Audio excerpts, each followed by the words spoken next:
Good morning, it's about 7:15 in the morning here in Kiev, and I am heading downtown to find the hotel that I'm supposed to meet the tour group at for Chernobyl. So I've got about 45 minutes to get there, and then a few hours I'll be in Chernobyl.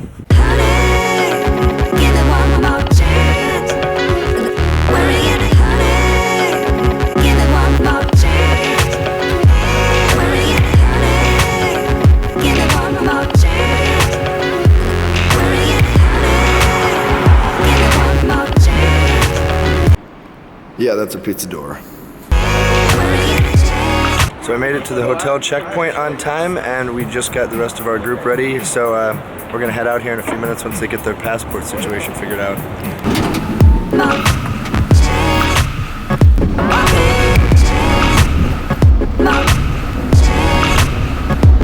Before we even arrive in Chernobyl or within the 30-kilometer restricted area, they've assured us that going in there will give no more radiation. Actually, will be 10 times less than you would get on a transatlantic flight. He gave us 24 hours to gather our belongings. The next day, we were bussed from that very square. Actually, due to the fact that all the people who work here, nowadays it's about 7,000 people in 2 zones, they have the same rules as you have, so it's prohibited for them to fish, to hunt, to take something away from here, to collect something, to grow something. It's some kind of a paradise for the wildlife and wild animals. So all these rivers, they are full of fish, and all these forests around us, they are full of wild animals. Wild boars, wild horses, elks, deers, small communities. So nowadays in this village, no one is living.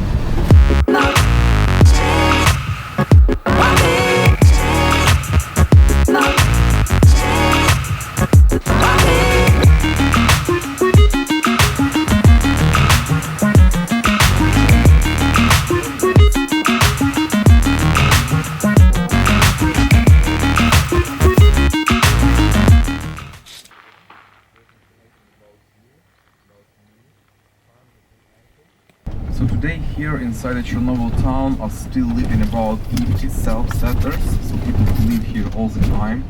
And on the way you will see some houses that belong to them. They're trying to be separated from all the other people.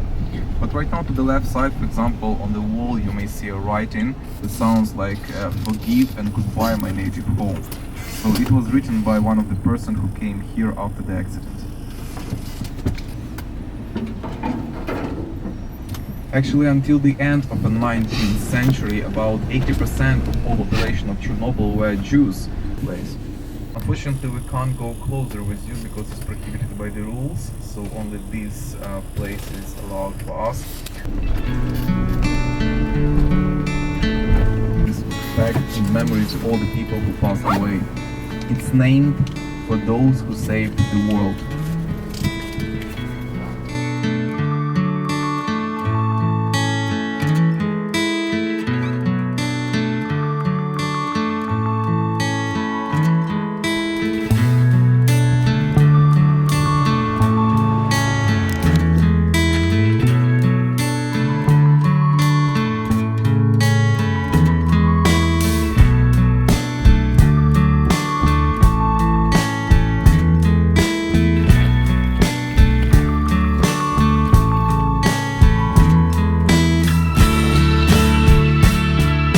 So right now I'm standing in front of what used to be an old Soviet missile detecting radar, and it's huge.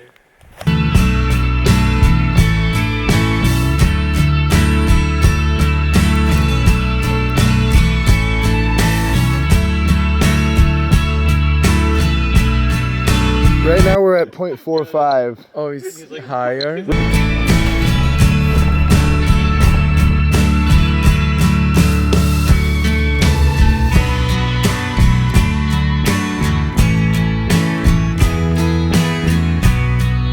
.24, 25, but just 2 meters away.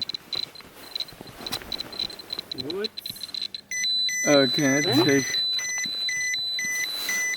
7, 10, 11, what? temperature of that. So the level of radiation here is about 30-35 times higher than normal.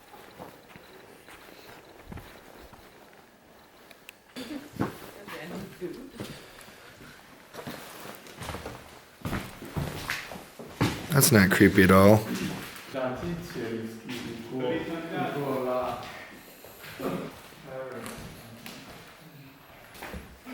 read them all from your story, Stephanie.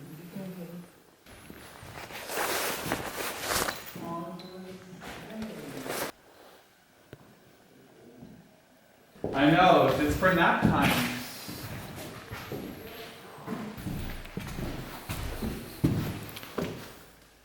So right now we're in what used to be an old Soviet elementary school in one of the villages surrounding the reactor. It's a little bit creepy in here. So weird.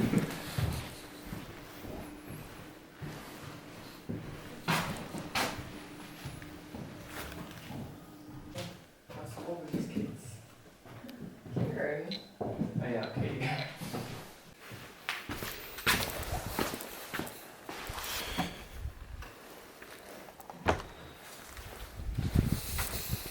The temperature of water about 27 degrees, even in the winter time.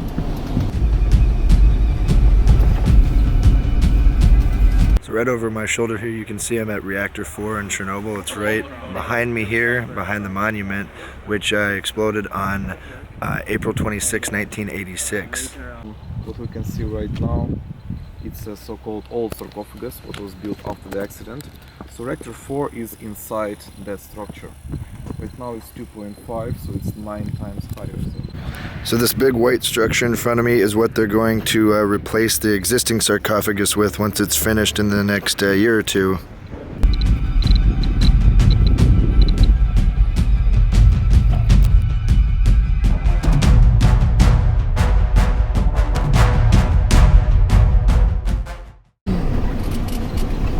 After the evacuation of people, inside the city came scientists and chemists. They were working here for another 10 years. So they cleaned this city to about 5 times with special liquid chemicals and with the help of fire trucks. About 15 centimeters of all the open soil was like scratched and taken away from here.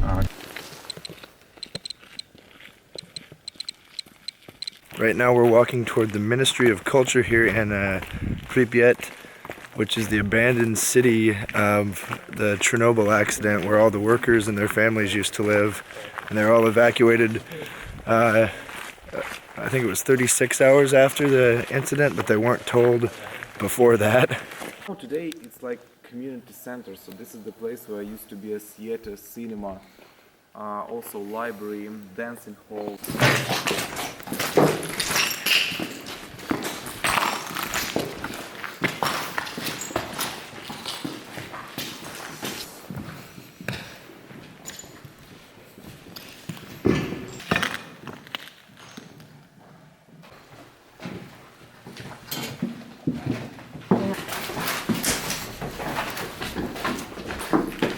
Stand to the right. The left is kind of a sheer face. There he is.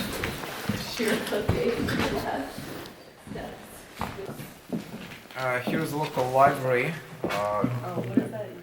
Even if you like books, it's not so bad to walk on them here because they are devoted to Communist Party. So yeah. Oh yeah, this happened before y'all were born.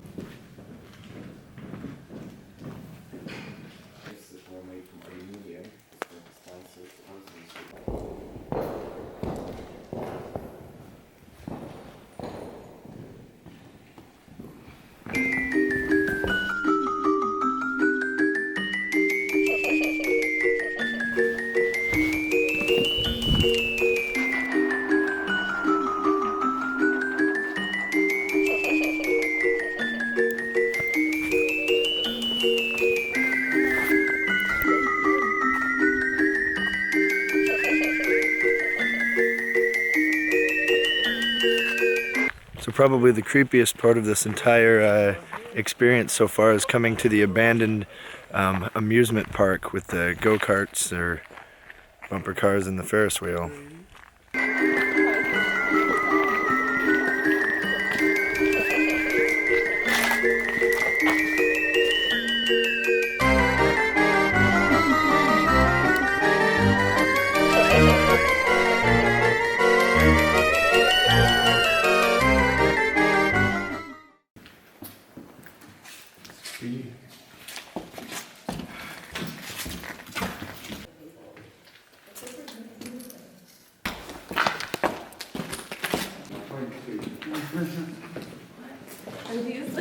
the broken dolls? No, they're gas masks. Oh my god, I'm afraid gas mask. What? No, I swear. Can only understand a little bit. And then the guy on top of that? Yeah.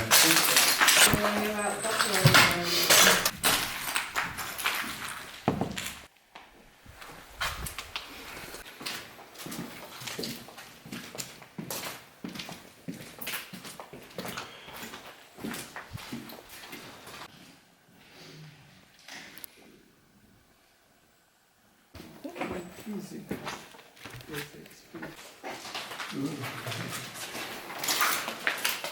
Right now we're on the third level of an old Soviet school here in Pripyat. Kind of walking around, checking out all the abandoned ruins. There's a lot of books on the floor, a lot of paint peeling, as you can see on the walls. So we even just found a roof access door. So we're here on the top of the school now. I was looking for like signs about like, or me like information about nuclear reactors. Wow, that's cool. Wow.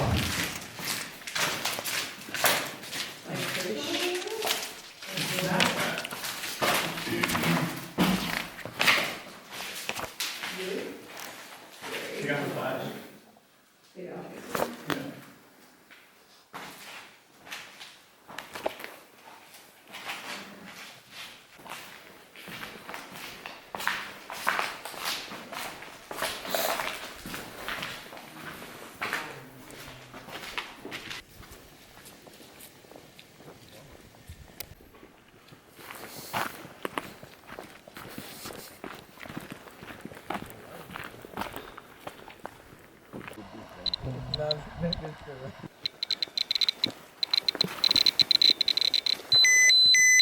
Wait a few seconds more. Oh my god. Why is this so hot? Wow. Now you are really radioactive.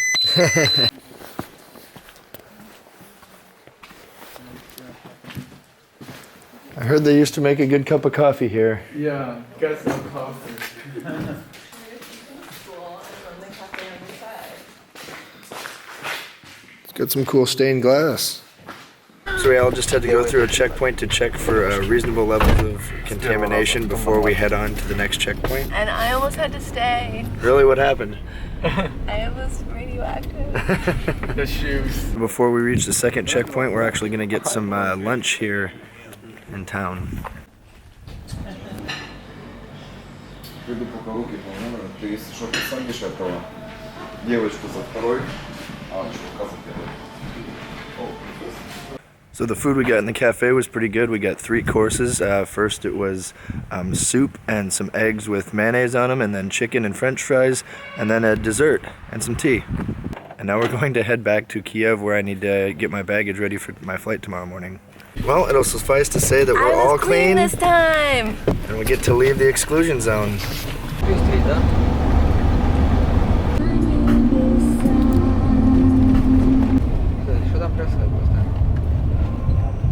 So we all made it back to Kiev in one piece, and we actually saw somebody filming a movie on the road. They had one of those car contraptions with the camera in front, and it kind of has a trailer that holds the car they're filming, which kind of backed up traffic, but that's okay.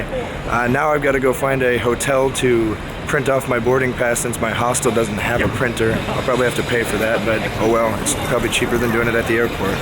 All right, the first hotel I stopped at actually did it for me. Hotel Kozatsky. It only cost me 9 grivnas, however you pronounce it, but that's pretty cheap, so I'm happy, and I can get on my flight tomorrow without wasting time. Right now it looks like Kiev is seriously geared up for Christmas, but their Christmas doesn't happen on the 25th of December. It actually happens on the 7th of January, so they've still got a few weeks to go with all the celebrations.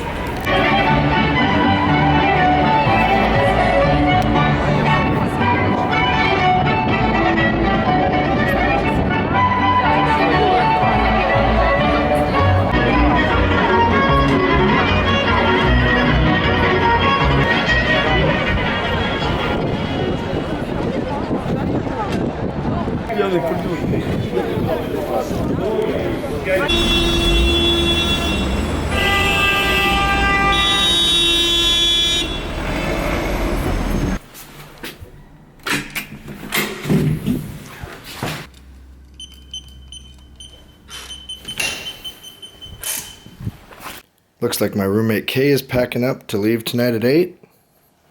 So Kay left a few minutes ago. I got a shower and I'm uploading a vlog right now. And then I will be packing this mess up and getting ready for tomorrow morning. This is where I'm going to leave you for tonight. Have a good night, and I'll see you tomorrow for the flight to Israel. And don't forget, you don't have to spend a fortune to have an adventure.